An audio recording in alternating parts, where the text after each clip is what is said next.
digital media, social media specifically, is one of the things that, as increase the attention and the interest of everyone about personal branding. And I said something when I was talking about personal branding, that in our age, everyone with a smartphone is like a publishing house, and because of that, it means that before now you had gatekeepers, right? You had what I meant by media gatekeepers, because it was traditional media. The journalist or the presenter or the host needs to pick interest in you to bring you to the program. So you must have done something that makes them feel like you align with what they are coming to do. Sometimes they're going to guide you on what to wear and what you can wear. So, for example, if you go to a studio that is a green screen, they're going to ask you not to wear anything green, right? Now, personal branding became very important because now, if you tell me your name, the first thing is go to Google and search for your name. So it then became important, what do you find there? Unfortunately, or by some, reason, people then focused more on things like how they look, photo shoot here, and all of that. And everybody just said, oh, personal branding. No. One thing we must understand is that, and I like to talk about branding like that. My definition for branding is simple ideas with ruthless consistency. Simple ideas with ruthless consistency. There is no branding, or you don't have a brand, if you're not consistent. Now, the idea is not for idea's sake, right? For an idea to be appreciated, it must, at least at the minimum, have a potential to deliver value. And that's where you stay at the perception level. You mentioned something, that there are situations where you hear about people, and when you meet them, there seems to be a disconnect between what you heard about them and who they really are, right? That's not branding. You've not been that's not proper branding. If there's a gap between what you say you are and what you are, no. Like, I always like to give a number of examples, right? If you turn on an iPhone today, what happens on your phone immediately you turn it on, which is the logo shows up, that open screen that happens when you turn on your phone, right? That's what happens across all iPhones. If that is not happening, you can assume that you bought a fake, right? So it is not so much in the outlook. It is more in the consistency of the value that you deliver. Do you get what I'm trying to say? So personal branding is now the intentional and strategic practice of defining and expressing your value. So guess what? Your personality cannot be disconnected from your branding. So if, for example, let me use myself as an example, as a case study here. I am a minimalist. If I go into, let's assume that for whatever reason, tomorrow or next year, I decide to become a tech bro. If I'm on dreads, is either on the inside, I stop being a minimalist, or I will do dreads in a minimalistic way. I'm a minimalist. That's like my kind of person on the inside. So there can be a disconnect between that and what I say, I'm doing, as I'm presenting myself as a personal brand, because, hey, that's what they do in my industry, right? So it has to be, there are, questions, and I'm going to talk about some of those questions down the line that you need to ask yourself, because, like another professor put it, that it is the amalgamation of the association of your beliefs, your feelings, your attitudes, and expectations that people collectively hold about you. So it's not only what you say about yourself, it is how people also perceive you. So if I say I'm a minimalist and everybody feels like, no, you're always all over the place, so like, you're extra. You're extra, and maybe you want to check. Maybe you're not actually a minimalist. If you say, oh, I'm a very interesting person, but the average person thinks you're boring, two things. Is either maybe the audience is wrong, or maybe you're not. So the first thing is branding is actually inside out. A lot of people approach branding, and I mean both companies and people approach branding outside in. Oh, the logo, oh, the color. Those things are important because that's where you achieve the ruthless consistency, right? But there is the simple ideas. There is the core of the matter, the meat of the matter, before you can then achieve ruthless consistency. And if there is no strong conviction, if there's no amalgamation, there's no proper nexus of the beliefs, the feelings, the attitude is not well understood, you'll be all over the place. Because what will happen is that somebody will come tomorrow and say, oh, this is the color that is raining. And then the next thing is that you're falling on that color. Maybe it aligns with your brand or not, but because that's the color, there's no strong conviction inside you. So I think maybe I should stop, at that point. Perhaps some of my conversation might, brought out new questions and all of that. And I'll allow questions. Definitely, because you made very valid points. Like what you said, it's that your brand starts from it's all a summary of your values, of how people perceive you, of how you appear to the world. And that means that you can't even say you can't even be the true definition of your brand. It has to be people's feedback that really determines what your brand is because of how you appear to them. But you can then work routinely, like you can stick to it, to who you are. Eventually you would always appear like that, with consistency. Yeah, But I would say establish. I would say people's opinion will establish it. So if their opinions, because they don't. Yes. So it has not been established. So there's a disconnect. Yeah. So you can say, oh, I'm this type of person. So it's just like if I say Nike, the first thing that comes to your mind can be just do it. But at the subconscious of just do it is performance. The brand of performance. Exactly. Yeah. So they've constantly shown to be a brand of performance. If I tell you Apple, the first thing that comes to your mind is innovation. And they've said it and you felt it and you've agreed to it. So if they are saying it and you've not agreed to it, is either they are not saying it enough or they've not proven it enough. Do you understand? Or they are saying it to the wrong person. Do you get my point? So it's a mix of what you've said and what people have heard, so to speak. Yeah. So you are projecting it, but what people say establishes it if it's true. Exactly. Oh, perfect. So what there's a dilemma that we are in a bit, because there are people who have different brands of themselves. They intentionally work towards a brand that is sellable, because of an industry that they are in that does not exactly reflect their personality. How do we undo that? Because maybe a typical example, maybe you're in the music industry or you're in the cosmetics. You mentioned that you're one of the people that brought Fenty to Nigeria and you manage all of that. So if I talk about someone like Rihanna, now she has a brand, she has a fierce lovable brand on the music page, and then she has this beautiful classy brand that she's projecting on the cosmetic space. And there are people like that, they're because they want to break into an industry and they know that, okay, this is what sells in this industry. And it's not exactly their person. Maybe they're not the outgoing type, but they want to make it in the tourism space. So they are always traveling, always projecting the happy-go life of the party kind of brand. So how do you manage that if you're in a space where you need to be visible? You don't really like to put yourself out there, but this is the brand that fits the space to get the kind of results you want to achieve. All right, thank you very much for that very, very interesting question. When you started that question, I just wrote something that came straight to mind. People get into character. But I'll come back to that and talk about business. Because what you've talked about now is people and business.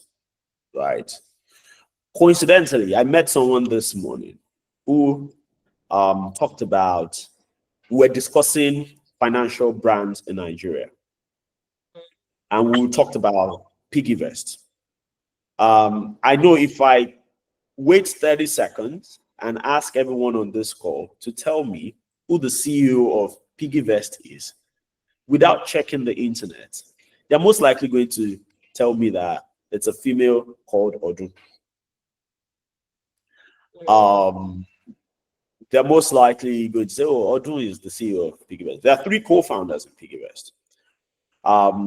2 are well known. The third is not really well known. He's a geek, right? So what he has done is, I'm a geek. I want to remain a geek. I want to produce a product. That's his brand. I don't want to be known. That's what he has chosen to do. He has built a brand that is well known and has become an household name in that space. When you take it back to Rihanna, I don't really even like to use Rihanna as an example. The person I usually like to use an example in that space is Beyonce, because she owned the fact that she has multiple characters. At least we know of 2. There's the Beyonce who likes to be private, who likes to do her things, keep her family very close. And there's the Sasha Fierce, who is on stage, who dances, in a very fierce manner, right? So people get into character. Now, when you understand the concept of branding, like I defined it earlier, that is simple ideas with ruthless consistency, you can become a brand that gets into character. What you then need is to know that you've gotten into character. So when you need that character. Yes, because your branding is a character. You can you can have multiple of it. So, for example, there is I can't remember his name now, but his face, I can remember what his face looks like. He's an investor, but he's a DJ. There's even somebody more popular. The CEO, I think, of Goldman Sachs, I think, is a DJ. So when he's in the office, he's a CEO.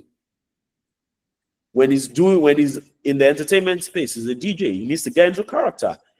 So what you're saying now is that you can create multiple brands, yes, and those brands are like a character that you need in your different phases, and you can get into character when you need it. Yes, so you can get it. You are dedicated to having a routine consistency for different characters. As long as you can. It becomes more difficult because it then means that when you are in certain situations, you need to decipher what that situation is and get into character in that situation. So let me make this simpler. When you have a logo, right, the logo has many expressions, very diverse expressions. If you look at the brand guide of any properly crafted brand identity, you will see the different formats of use. The color to use when the background is black. The color to use is still the same logo, but different expressions of the logo, right? But the ruthless consistency is it because that is one brand. Do you get what I'm trying to say? So sometimes in business, from a commercial point of view, companies produce different versions. Let me take it to the business side, perhaps maybe that will help to explain this better. Companies produce different versions of the same thing. Key example, the same company produces Lexus and Toyota, but they are different characters. But what's the company's name? Unfortunately, I can't remember if the company is actually Toyota, but it's the same company that produces Lexus and Toyota. But there are 2 different brands, with different stories. I don't know which one of those stories are true, but that's not the focus here, if you get what I mean. So get into character. So when we go back to the issue of Fenty, right? Because sometimes, at the end of the day, money answers all things, right? So what is more important then becomes the principle of when you get into character, are you mixing the character? If you are mixing the character, then you've not gotten it.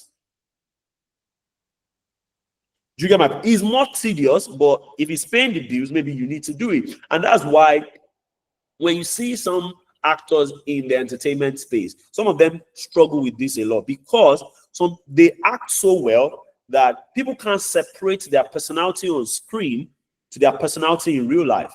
But you also know that actors have a brand. Some people have been able to find a nexus between their personality on screen and in real life. For example, Denzel Washington, right?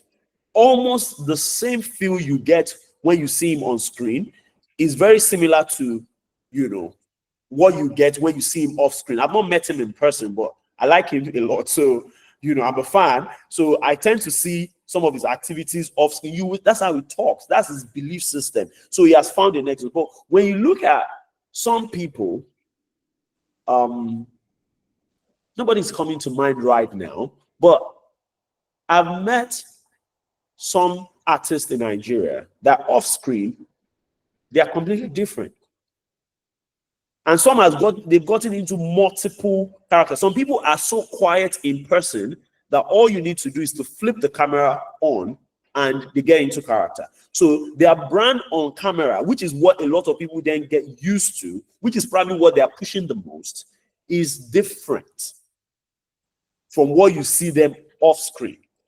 But they've understood the idea that I have a brand on screen. So my brand on screen, for example, let me use myself again as an example. Of course, that's not the case for me because I can't go through that stress. I have to confess. In the business world, most people will refer to me as TA, right? The reputation manager, like to get things done efficiently and all of that. At home, no, I'm not TA. I have to be patient. That's a bit of a different kind of rules that then morphs, but it's still the same me, right? Like I said, I'm not operating multiple, but there's some people are operating multiple personalities at work, and because the business requires. But like I said, it is that ruthless consistency once you get into character. So when you see people like let me give you one example of somebody that camera has deceived us. Mission Impossible. What's his name now? Sorry, I lost the name, right? The guy, I can't remember the name, but I know I've seen Mission Impossible. Well, he's a short man, right? He's a short man. Tom Cruise, thank you. Is it Tom Cruise? Tom Cruise. Tom Cruise. Tom okay, Cruise. Thank you. Thank you very much. All right, Tom Cruise. He's a short man in real life. But the camera angles always prevent it from looking like that, because when he's in Mission Impossible, he's trying to get into a character of a superhero. An invincible superstar. Exactly, and they are usually not short, at least for now. So you get what I'm trying to say. So when you get into character, that character has now become the simple ideas with less consistency. Interesting. So from what you said now, it's like a brand with many characters. Some brands are like that. And that many characters is something that you have to be consistent. You have to have ruthless consistency in your words, to follow through, to keep up to that brand. Interesting. I think there's some questions here that have been asked ahead. I'll just push one of it out. They are very easy, so I'll ask everything together. One says, how can I effectively use social media to hit my personal brand? The other one says, does the name of a brand affect a brand? Does the name of a brand affect a brand? Then the third said, what can I do to build a new brand? Okay. Now, I'll start with this. Okay. I think you should answer all in one breath, then we can continue the conversation. Okay.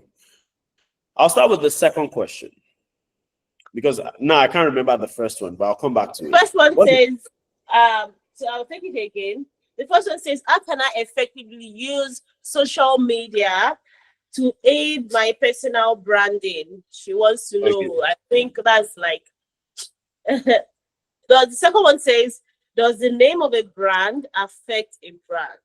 Okay. Then the third said, what can I do to build a new brand? To build a new brand from the scratch. I'm trying to build something new. How can I go about it? Okay. Okay, thank you very much. I'll start with the second question. Like I said, does the name of a brand have an effect on the brand? Yes, but you can turn it around. I once had a boss who usually will ask that, what is in the name? Like, what's the meaning of Chevron? What's the meaning of Texaco? What's the meaning of Tesla? They can tell you a story behind it. We don't know if it's real or if it's concocted, right? But the name of a brand can affect a brand, because branding, we must understand that, is a psychological act, ART. That's what branding is. There's a strong psychological play in branding. Is why people will tell you that two brand names with 2 syllables are easier to remember. It's psychological.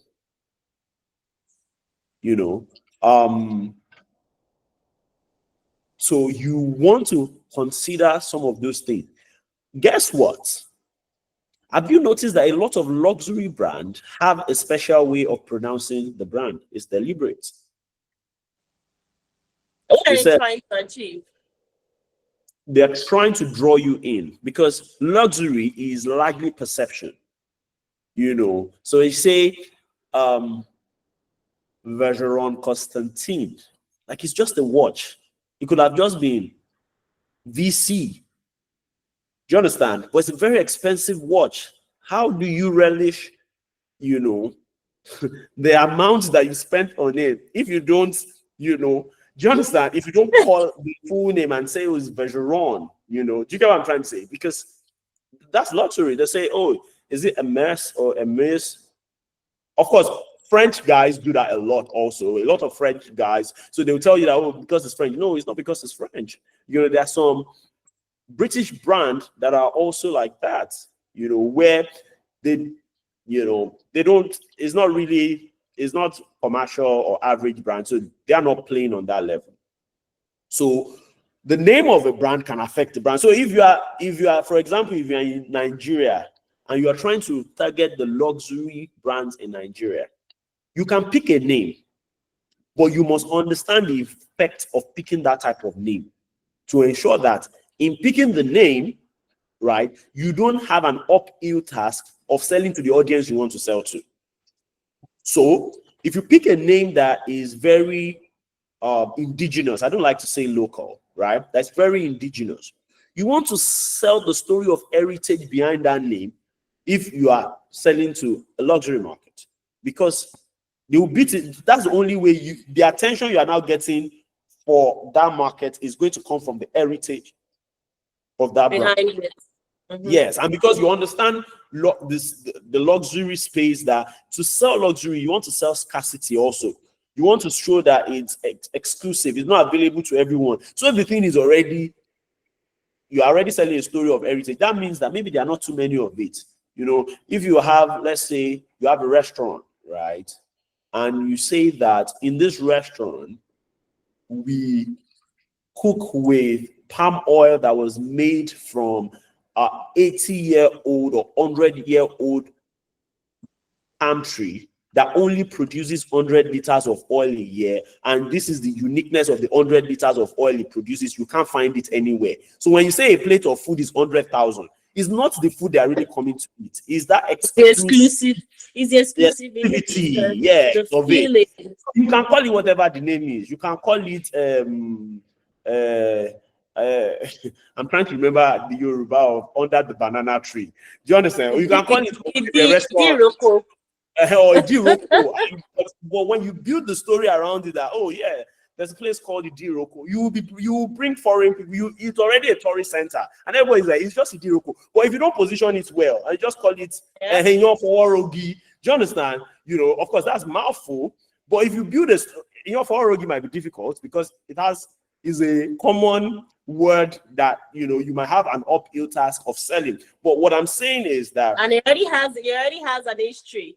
Yes, he has an history attached to exactly. It. So those are the things you want to consider. So if I pick this name, does this name have an history? If it has an history, that means you need to re-engineer people's mind. But if you pick something that doesn't really have much of an history, by the time you are done, let me give you an example. There's a diffuser brand that I think I found that last year, made in Nigeria. It's called Abela.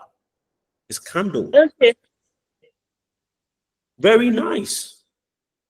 You know, I've talked about it to quite a number of people. Never met the owner, but it's just very nice. You know, and he called it Abela. You know, and I don't know the story behind it, but I know that I don't think it will be difficult to have a story, because the first brand I got from them was even, you know, a Saintset candle. You know, so to wrap up the response to that question, the name is largely the story you are able to build behind the name. So, but also the people you are also selling to is also a factor. So when you look at the people you are selling to, like, this brand needs to go international. So maybe, and I'm trying to sell to the middle of the market. Nobody, you know, I need to make it easy. The brand needs to be easy to pronounce. It needs to be too sellable. Oh, I'm selling luxury. Let me go and craft the story behind it and things like that. Someone asked, how can I, okay, I'm going to take out the first question last. How can I build a new brand? I think the first thing, you know, one of the things I was going to talk about today, like I said, you know, we're just going, you know, in different ways here, is Well, it's wonderful. branding. Mm-hmm. I have three cardinal pillars of branding. And this is something that, you know, applies in my, you know, close to 2 decades of experience. Value, consistency, connection, and community. Can you come again on that? Say that again? Can you come again on that? Value, consistency. Consistency, connection / community. And they are in that order of priority. Value first. If you are building a brand, value first. When we started Seed about 7 years ago, there was one major problem we were trying to solve. About the time we started Seed, a lot of organizations and corporate communications departments were struggling because they were overwhelmed by agencies. So you have a traditional media agency, you have a digital media agency, you have a PR agency, you have a media buying agency. Sometimes you have a media tracking agency, because you can't use the person that is buying to track, because do you understand? You know, it's like you can't use your accountant. It's intuitive. You will not get real view. Exactly. You know, and we felt like, so he now felt the work of corporate comms department is now to manage agency, which is actually more than that. Some of them were now overwhelmed. Like, how can we provide a service and a competent where if you talk to us, we'll be able to do everything, maybe except the audit for you, because you can get somebody else to audit, or we will show you a tool that both of us will track the results. It's neutral, and we'll see, you know, what progress is being made. Value first. Consistency. Are you able to deliver that value consistently? Can people go to bed when you tell them that you will do this, and they will know that you will do it? You know, consistency in delivering value. Do you have a track record, you know, of delivering value?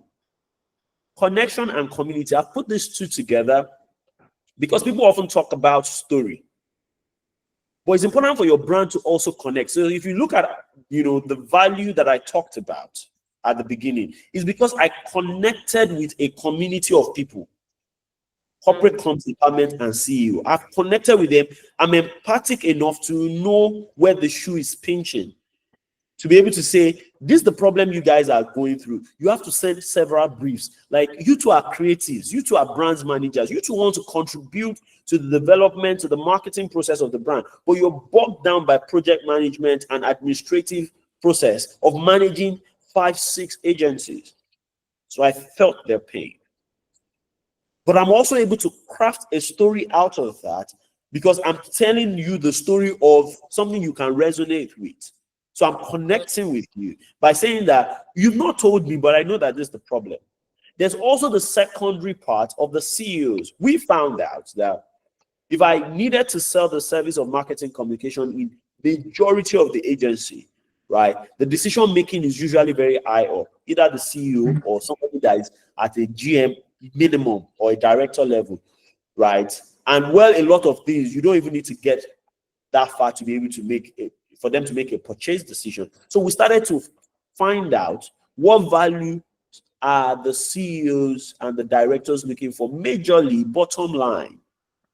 That's what they're always looking at. So how do we ensure that we deliver value on that level consistently? Can they say that if we engage these guys, we will see the impact on our bottom line? Will we know that, no, we've engaged this guy? So to start a brand, the first thing is to identify the critical value and who you want to, deliver that value to. Because if you have value and you don't find the right person to deliver it to, and the right person to deliver it to is the person who needs it and the person who has the power to pay for it. Because some people can need it and don't have the power to pay for it. So the person who needs it has the power and the right to pay for it. So if this marketing department likes you and the CEO is not seeing the value of what you are doing, they might not buy. So I think that if you're trying to build the brand, that's the first thing, the value. Once the value is set, right, you can now start looking at who am I going to sell to? How am I going to deliver this consistently? And that's where systems and processes come in. So no matter how small you are, you have a system in place that allows you to ensure that you deliver that value that you've identified and you have capacity to deliver consistently, right? And then connection and community now comes. So in connection and community, you can now start expanding the size of the community. You can start from a company, go to the group level. If it's a company that is part of a group, from a group level, go to the sector. From that sector, go to multi-sector. And then you have a situation where you have competence in different sectors in delivering that value that you know how to deliver, and you can now do it very, very much consistent. And I think that briefly, that's how to build a brand. Of course, there's now a lot that comes into it, because once you've delivered the value, you have to present the value. Because down the line, the third one is what? Connection and community. You can't present, a value that has not been well put together. And, that's part of branding, right? Where it is not just the logo. You're now saying, oh, if you say you deliver like this, right? Okay, this is what your logo looks like. And your logo, it's not like your logo is not bent today and straight tomorrow, because that's part of the consistency.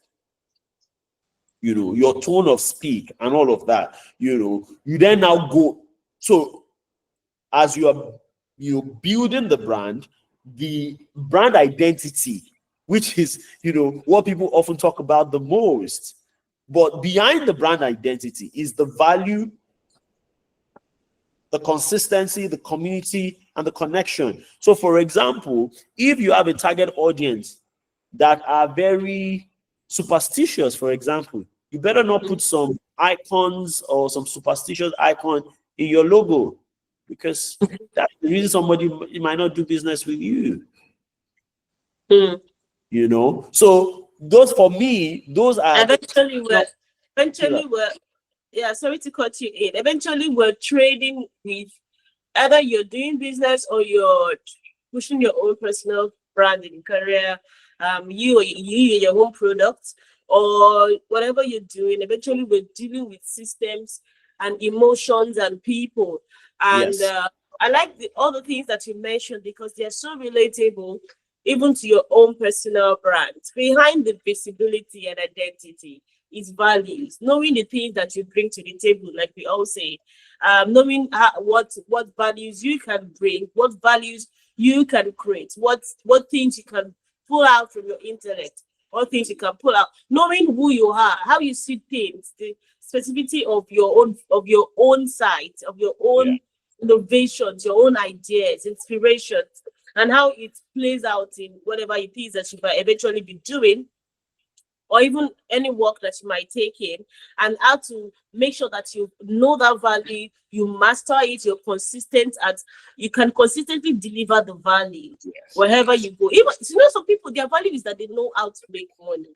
Yes. And they make the best CEOs. They might not be, they might need other people to do management of office for them, you know, and do all of those paperwork. That might not be their core point. They might have worked on it, but it They might know how not, to bring in the money. because some people, that's their value. They just think structure, they think strategy, they think models. They are just very you know, organized. That's just their own personal value. So knowing that, you know, maybe you're someone that you just know how to double the money, and you're consistent at this. You've moved from this company to this company, and you've been able to produce that report and produce the same results. So that consistency, and then from all of that consistency and community, you know, when you were talking, one person that came to my mind was Oprah, and how everybody knows that she knows how to get you to say the things you don't want to say on live TV.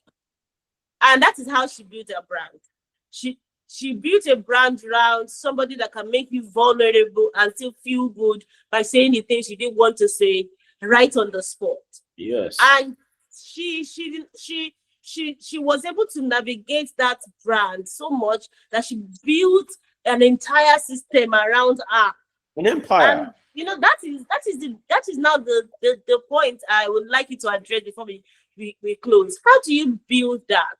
You know, because it's another thing for you to know yourself, for you to have these values, for you to be this good, for you to stand for something that is clear to you that you stand for, and to have these values that you, how do you navigate from having all of that, identifying all of this, your strengths and values and what you bring to the table, and building it into be something grand that has a whole followership community around it, you know, not just social medias, but even the feel. There's a form of loyalty and buying that people eventually have to your brand, and that is how you know you're successful in your own brand.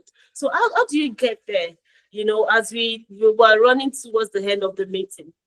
All right, thank you very much for that very interesting question. I want to first talk about something I learned recently, and I want to, anybody that's seen this video or anyone on the call should check it out. Talent stacking. What?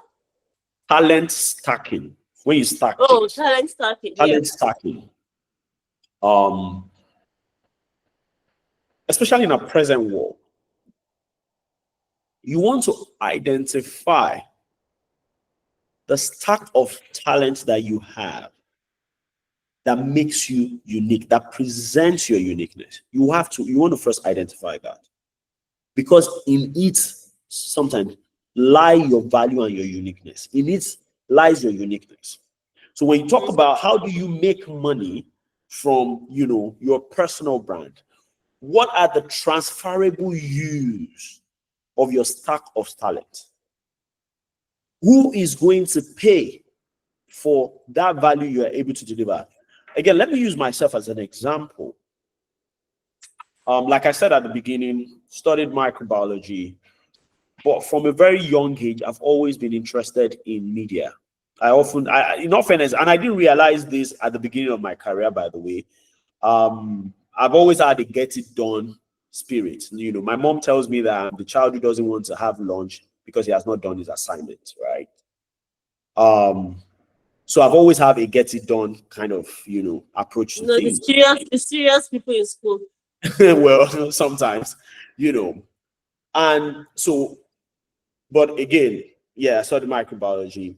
Then I worked in traditional PR, but I wanted digital marketing. I knew that digital marketing, as far back as 2010, was going to be a thing, was going to be the main thing, actually, right? For some reason, in all fairness, I don't know why now, but I just knew. And then I started to learn the principles of marketing and, you know, everything that relates to it, PR, advertising, bought books on it, right? Because I knew that somewhere down the line, the principles usually don't change. You know, there's this saying, that I like to say, the more things change, the more they remain the same. Let me digress a little bit. I saw a video recently of an old interview with Bill Gates, and the journalist asked him about the internet. The internet was fairly new, and he said, "Oh, they are going to be able to transmit the NFL via the internet." And the journalist was like, "That sounds like radio." And it was like, "Oh, you're going to be able to play it back." And the guy was like, "Oh, that sounds like a cassette." But guess what? And it just occurred to me that more things change, the more they remain the same. In the radio age, whatever the radio is broadcasting is what you get. You can't take it back. You can easily get out of reach of the radio if the radio can only transmit to maybe the frequency goes off rail. Yes, or maybe the radius is just what 500, let's say 50 kilometers. If you're outside the radius of 50 kilometers, you're not going to be able to hear what the radio is transmitting, right? And all of that. So the more things change, the more they remain the same. And then it occurred to me that the principles behind marketing will not change. It's the channel that has changed. So I started to learn more about the principle of marketing, so that by the time digital marketing becomes the mainstay, right, those who are not learning the principles and who have not learned the principles, I'll be ahead of them. Those who learn the principle of traditional marketing will be playing catch up. Guess what? By 2016, I started to experience that. Because by 2016, that's 6 years down the line. Yes, by 2016, 2017, a lot of companies started to complain that the challenge they were having with their digital marketing agencies were like, they knew how to use social media, but they didn't understand the principles of marketing. And I'm saying, which you already harvested from the traditional prayer space. Exactly. Because that's where principles comes to play a lot, because there's no leverage of the socials. Exactly. So what I say, when we go back to the example of Oprah that you use, right? Yeah. One Chinese adage, I think it's Chinese, comes to mind. People will forget what you said. People will forget what you told them, but they will not forget how you made them feel. So you said something. Oprah will make you talk about the most vulnerable part of your story. And still feel good about it. And still feel good about it. I'm sorry, that's what some media companies in Nigeria have not been able to achieve. They have a thing for embarrassing their guests on here, because it then becomes clickbait, and that's what everybody's looking for. But Oprah built an empire because you yourself, you will promote that video because you felt good about it. So my then point it now looks like it's an avenue to be vulnerable. It's an avenue to hear your dirty linen in public. That is, she kind of created a space where it was easy for you to come and say the trashes you don't want to say in your life. Yes, this is the only place you can say it, and it's okay. Yeah, and it's not gossip. So my point here is this, that in commercializing your craft, you want to identify what is unique about you and what people are willing to pay for and what people will connect with. So it's not enough for people to be willing to, it's not enough for the value to be there. You want people to connect with, because when people connect, they are sticky. So when you look at some of the brands that, are usually used as case study when you talk about branding, they have a stickiness. They are sticky. And, one of my favorite business book ever, I talk about this almost all the time if I have to talk about a business book, is Blue Ocean Strategy, right? It talks about moving a brand from the red ocean to the blue ocean. You're not competing on price. So the reason I'm buying the Apple device is not because it's cheaper, or it's not because it's more expensive. It's because there's a stickiness. There's a stickiness that brand has on me, that they have to stop being who they said they are for me to stop buying. There's a stickiness. So when you look at brands that position on. Do people crave that stickiness? I like the word you're using. How do brands achieve that? Is the How? connection. The connection. The connection. So you have to find the gapping need Mm. in your industry. So let me give you an example of a gapping need in that I've discovered with a lot of our clients and in the sectors that we play, right?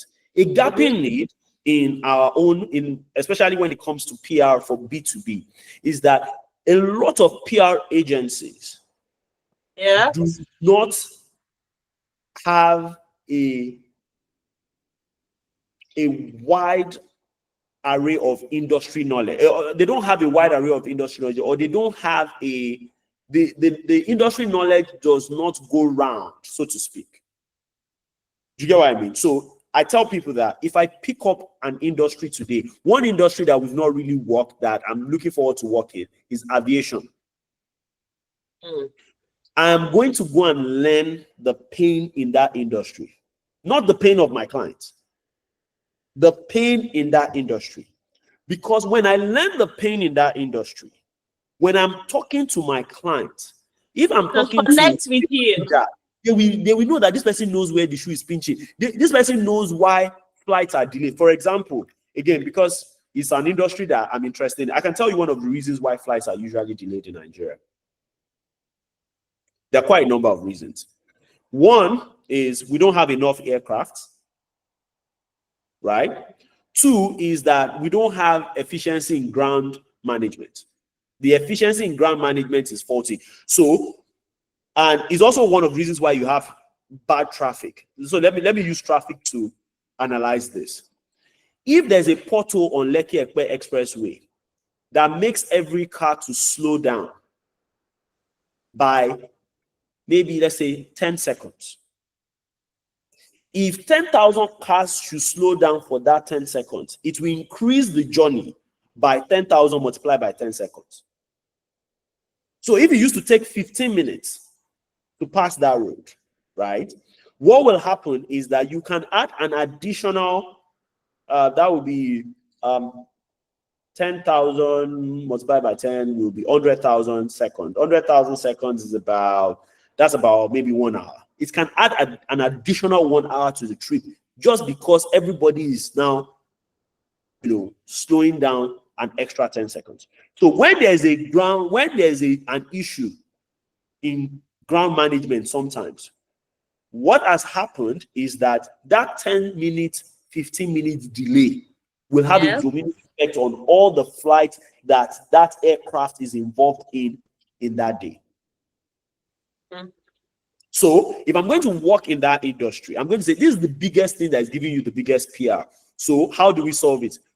Fortunately, one of the problems, there's a policy government have put in place that is most likely going to solve that problem a bit in terms of the number of aircraft. So there's an issue with Nigerian aviation space. Leasing aircraft has been difficult for many years because of some things that happened many years ago. It looks like that problem has been solved. So instead of Nigerian companies now having to buy aircraft or instead of it being very, very expensive to go on wet lease or dry lease with people that have aircraft outside Nigeria, they say that it's not going to be easy. So what happens is that if a flight is delayed, another aircraft can, take on that flight and all of that, and then there's assets. Anyways, I don't mean to bore you with all of this, but my point is this: if I'm talking to someone in the aviation space that is constantly having a media crisis because of delayed flights, my strategy is now going to be, hey, how do we communicate, first of all, when a flight is delayed on time? Because that's the way to reduce the issue. So we want to put a system in place that helps us to communicate very quickly that this flight is going to be delayed, because you already know from morning. So put a system in place for that communication. Second is that we want to let's assume government have not done this wet lease thing that I talked about, right? Or dry lease thing. They've not solved this lease problem. You now want to say, how do we create avenues to ensure that government can do what they can do to solve that lease problem? Because ultimately, that's what can solve the problem. So what will happen is that when you start talking about this thing in the media, you start advising that, see, guys, Flight is expensive. Flight is delayed. These are the challenges we are facing. This is what we are doing to solve the problem. People will be more empathic with you when there's a flight delay because they will know that it's not really your fault.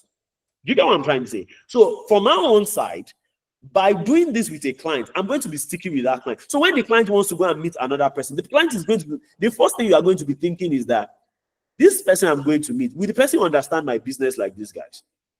So it's not going to be a, oh, these guys are expensive or these guys are cheap. It's going to be, hey, this person that really gets me. Sorry, let me use relationship as an example. Somebody gets you, the person gets you. Do you understand? You just need to do your face in one. Do you get what I'm trying to say? You know, Yeah. so when you, and that's for my business. For other businesses, there are different things. Let me give you an example that I talked about earlier this week. Ebano and ShopRite. I'm convinced that one of the ways Ebano stole ShopRite's market share is by giving an all-round shopping experience in Ebano. People have more confidence of finding things that is not even in Ebano than in ShopRite today. There's that feeling that the chances of me being able to buy everything on my grocery list for the month in Ebano is higher than me going to ShopRite. That's and true. gradually, everybody started, Ebano became the go-to place for shopping grocery. So that's how to create stickiness. Plug a gaping need. And then, of course, they then started to work on different locations. The village market was one of the things that did it for them, and also the model where they rent out their stores. But that's not where we're going. Like I said, find the gaping need and plug it. Well, you plug the gaping need, you know, you plug it in such a way that nobody's really doing this in the industry that brings extra value to the right audience. You will be sticky. So it's a bit of research, you know. You Yeah, have to, I mean, it was just very profound because, I mean, you already know your value. You can do your research to identify the people that needs that value, either yourself. It could even be your writing. Let's take simple things. You know, you've come up from the very high things of business and contracts, you know, management and all of that. But let's even talk about maybe you write on your social media. You want to write. You have something to say. Yeah, there's some things people want to hear. For example, for me, I noticed some of my posts. Sometimes the post that gets the best engagement is posts around people how to get a good job, what to say around an interview, because these are people's pain points. And most of the time, HR leaders understand that, and they keep plugging it. You see them coming up saying the same thing over and over again. Oh, dear HR manager, do not say this, do not say that, because that is what they're connecting with people. They want people to engage in their posts, you know, and all of that. And yeah, it works. So I have my own opinion about that, but it doesn't change the fact that it works. You know, let me say something. Sorry, let me just quickly chime in. You know, social media is a very interesting space. In that sometimes you need to find out the type of people and the reason they are following you. So you might have your own agenda, but the people might be following you for absolutely different reasons. So, and that's sometimes what happens where you feel like, oh, this is the type of post that I want to I think I should do more often. But this is the type of post that is trending.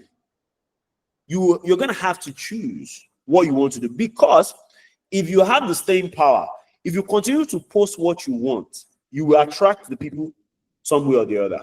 If you continue to do it, you would have to build that again. Yes, you will continue. So what will happen is that the people might now change, but again, it has to be, there has to be a lot of staying power to be able to do it. You know, you talked about personal. How does this apply to, you know, how does some of these things apply to personal brands and all of that? Find your strength. I would say find what is unique about you. You write on social media. How do you write? So, for example, when I use Seed as the co-founder, and of course for a company that is, you know, less than 10 years, going, of course, closer to 10 years, right? the personality of the founder cannot completely be separated. So I love to acquire knowledge. You know, I love to learn new things.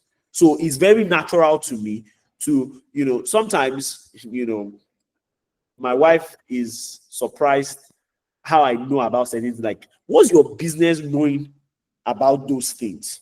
Like, you know, it's like it's got nothing to do with you, but you've gone to read about it. You're learning about it, right? So that's easier. So that part is easier for me. There are certain sectors that might not be very easy for me. Maybe entertainment might not be very easy for me because perhaps some people will say that I'm too serious for entertainment. It might not be easy, but maybe there's a part of entertainment that will be easy for me. My point here is this, that part of entertainment that should be easy for me, that's what I should go for if I ever have, you know, if entertainment ever becomes my lender of last resort, so to speak. That, hey, if what you really know how to do is commercialization, right? Don't try to promote the guy. Try to show the guy how he can commercialize his brand equity. I don't know if you get what I'm trying to say. So is the ability to be able to identify your strength, and especially the strength that people acknowledge to you, again, to establish whatever you think it is, you know, and then, you know, what you're very good at doing, how it connects to people, and then the commercial opportunity around it, because there's always a commercial opportunity. I was saying to someone today that a big gym brand in Nigeria, I'll say iFitness, right? That I won't be surprised if the investor, because the person was asking, are these guys really profitable? I said, I'm not sure. I feel like profitability will be based on branches because of, you know, real estate value across Nigeria. Some branches, real estate cost is going to be very high, and some might not have very high. I said, but I don't know. I said, but I won't be surprised if there is a secondary value they are chasing, i.e., there are 300 people that are committed to their fitness that come here every day or 4 times a week. There must be something else that we can be selling to them. There must be something else we can do, which is what happened to Facebook, right? Facebook became, and Google, Facebook especially, all we were doing on Facebook was writing our name, posting our picture, and then they brought advertising. Why?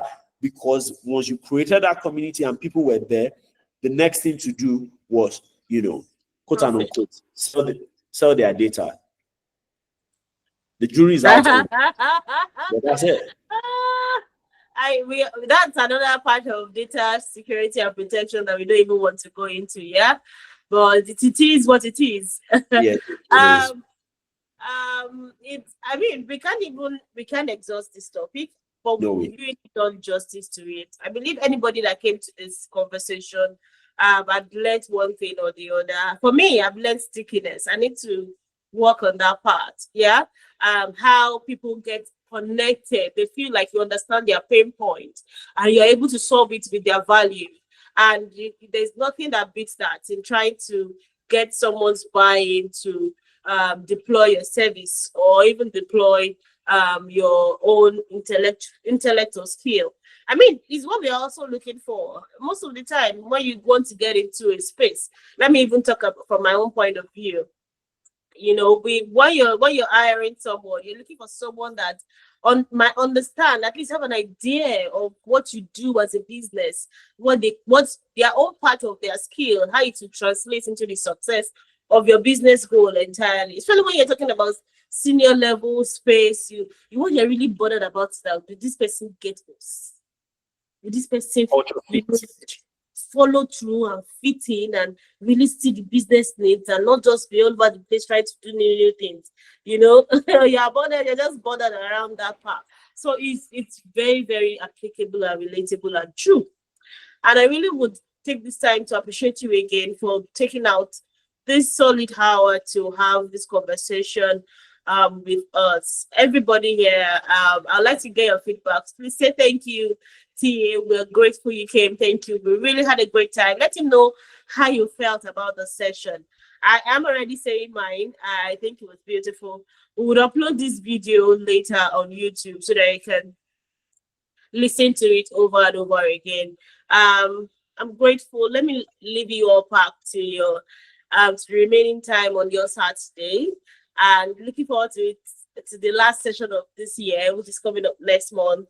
Thank you so much, TA. God bless Thank you you. very I'm much. And thanks to grateful. my wife. She reminded me of the Tom Cruise when I was trying to remember it. She was the one who dropped the message. Yeah, thank you But, so much. Ah, you she's not know, here, but I thought she yeah, I think joined she at the dropped off. time. She has another engagement, so she dropped off. Thank But thank you you very to much, your everyone. beautiful wife and your daughter.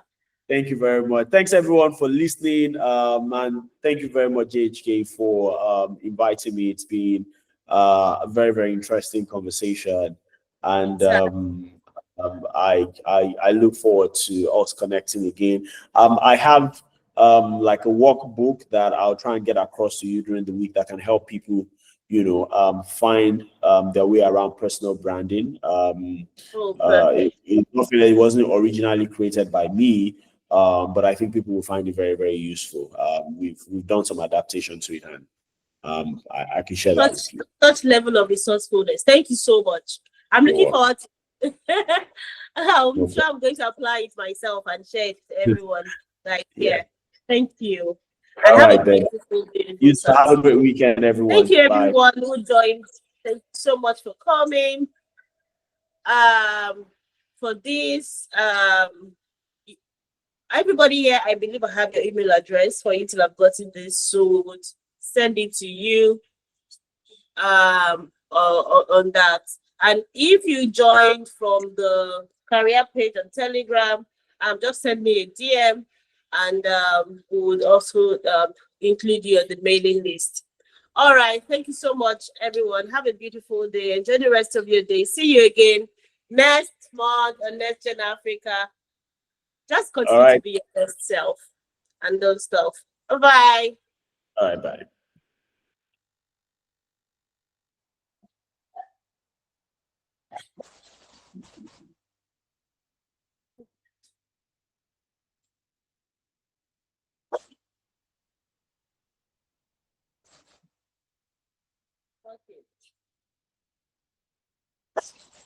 Okay.